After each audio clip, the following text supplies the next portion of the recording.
know I've talked about this in the past. I've brought it up in like some capacity. I don't know like how vocal I was about it. And it's one of those things where you're just like, well, do I really want to insert myself into like the drama between two other YouTubers? Like, do I really want to involve myself? And I suppose in this situation, I 100% do, because this involves a situation that I'm very, very, very invested in. And that is like, the real, authentic, legit Gamergate, actually covering ethics and gaming journalism, actually covering like games and like the industry and like the politics and like the problems with like Sony and Microsoft and stuff like that. The real gaming thing. You have Gamergate, and then you have Goonergate.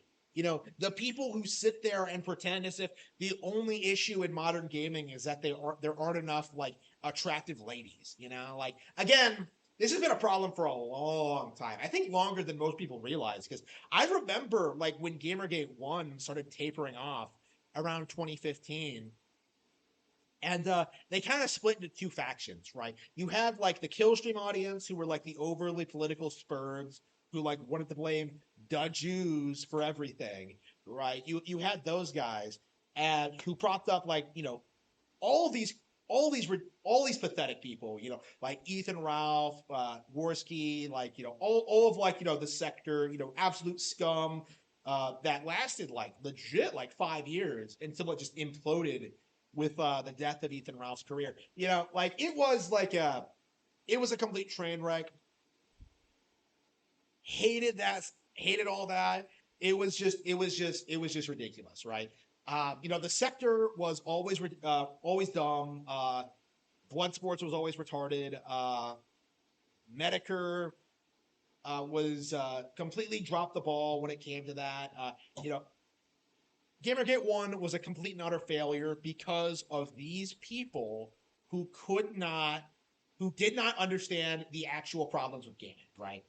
You had those guys, who made it overly political and then did that. Like, and then you had like the Gooners, right? You had the people who genuinely felt as if the primary appeal of gaming, of anime, of like manga series, of Japanese culture was like titillation, right? The idea of the idea was that like Japanese media being sexier, having like attractive ladies, having like fan service was like the primary draw for them. So like, yeah, forget about the gameplay, forget about the story, forget about the artwork. Like, what's her feet look like, bro? Like, how old is she, bro? Like, you just have like just these completely disgusting people who are just obsessed with these fictional characters, these drawings of little girls, and got overly protective of them when it came to like localized media. They were demonizing localization teams and what certain companies were doing, and just they were just completely ridiculous and out of touch with reality, right? But those were the people that stuck with Gamergate. Like the people, like the political spurgs, like moved on to like actual political topics, namely Trump's presidency and just all the fallout from that. While like the Goonergators were on board, like spurging out about things that nobody cared about for a solid decade, to the point where they basically were the movement by 2000, by the time Gamergate 2 started, like last year, right? These people were the reason Gamergate 2 was such a total failure, because they're not talking about the real industry problems. They're not talking about like what's actually going on.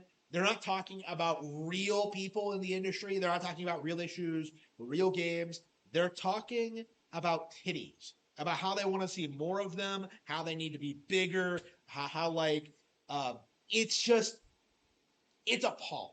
Okay, and it does need to be pointed out that these people are the primary proponents of Gamergate 2, right? These people are basically behind the movement. And that kind of explains like what happened here, right? Where we have someone who I think has more credibility than anyone else in the sphere on this topic, Razorfist, right? Someone who's always been critical of game journalism, who's always acknowledged the problems with that culture, who has been involved in the community like regularly covering video game content and like other cultural content while with like, while like segueing into like serious political content. Like, Razorfist, I think more than anybody else on YouTube, has been very consistent on his views, on his perspective on things, and has done a really, really good job talking about what actually matters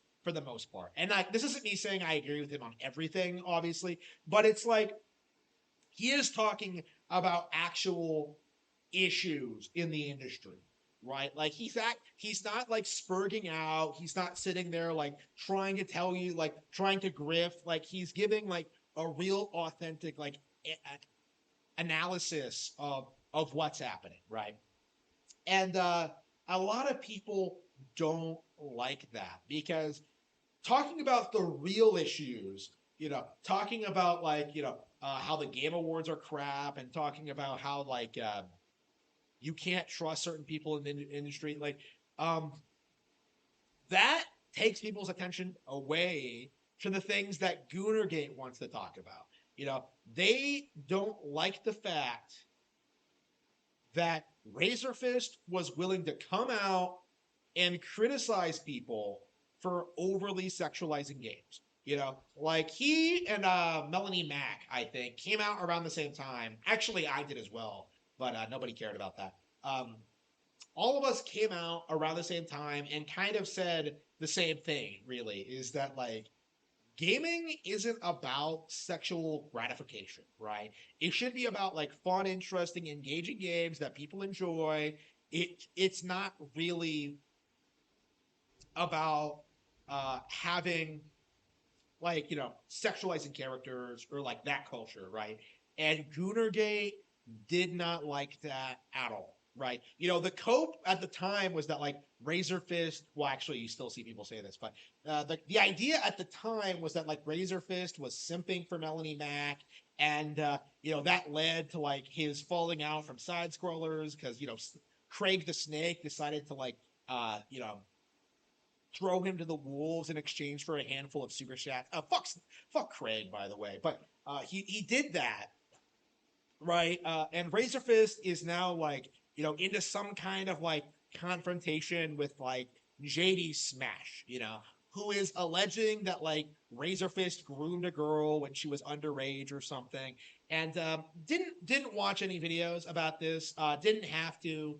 I knew it was a load of crap from the onset because I'm fairly familiar with the situation. I've seen the Kiwi Farms thread. Okay, I know where the information has come from, and I know the people behind it.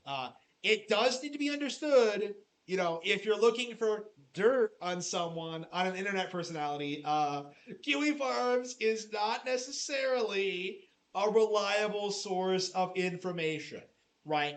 Especially in Razorfist's case, like he might have like the most biased thread I've ever seen, like purely because so many people see about his personal views, about his politics, and so have like passed off certain things about him as if they're the truth. And apparently he's come out, he's debunked all those claims, and now like JD Smash has to like, I don't know, crawl away with his tail in between his legs.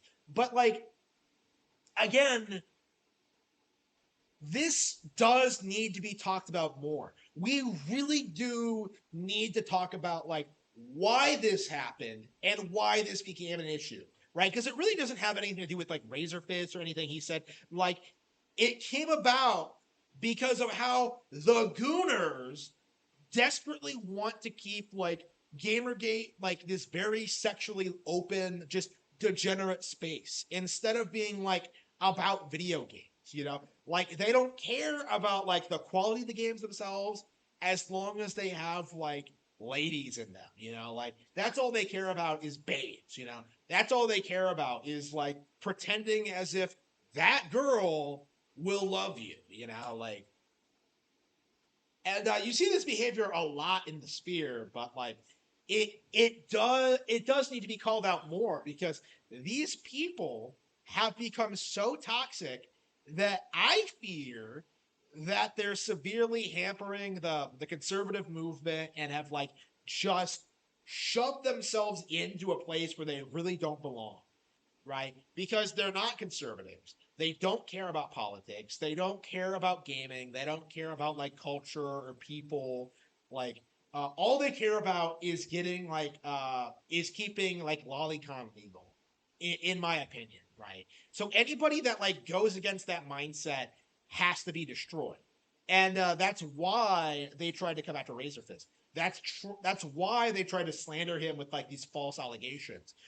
That's why they did what they did, and why they're still so adamant that these claims are completely legitimate. Is because like they need him to go down so they can preserve their like own image of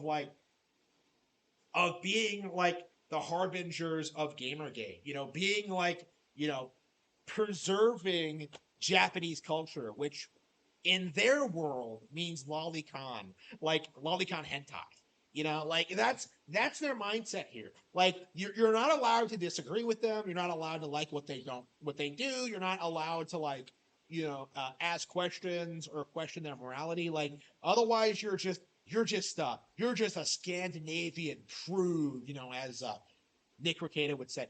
It it does need to be brought up. It does need to be addressed going forward that conservatives in Gamergate really need to start pushing back against this mindset that lolicon is somehow conservative. That like you know being pro free speech means that lolicon hentai is pornography is permissible. Like it isn't. Like that's the reality of this. Like pornography does not fall under free speech. I don't care who copes about that. It isn't true. Never was true. Never will be true. Like these people have let porn dictate their entire worldview and their perspective on serious situations.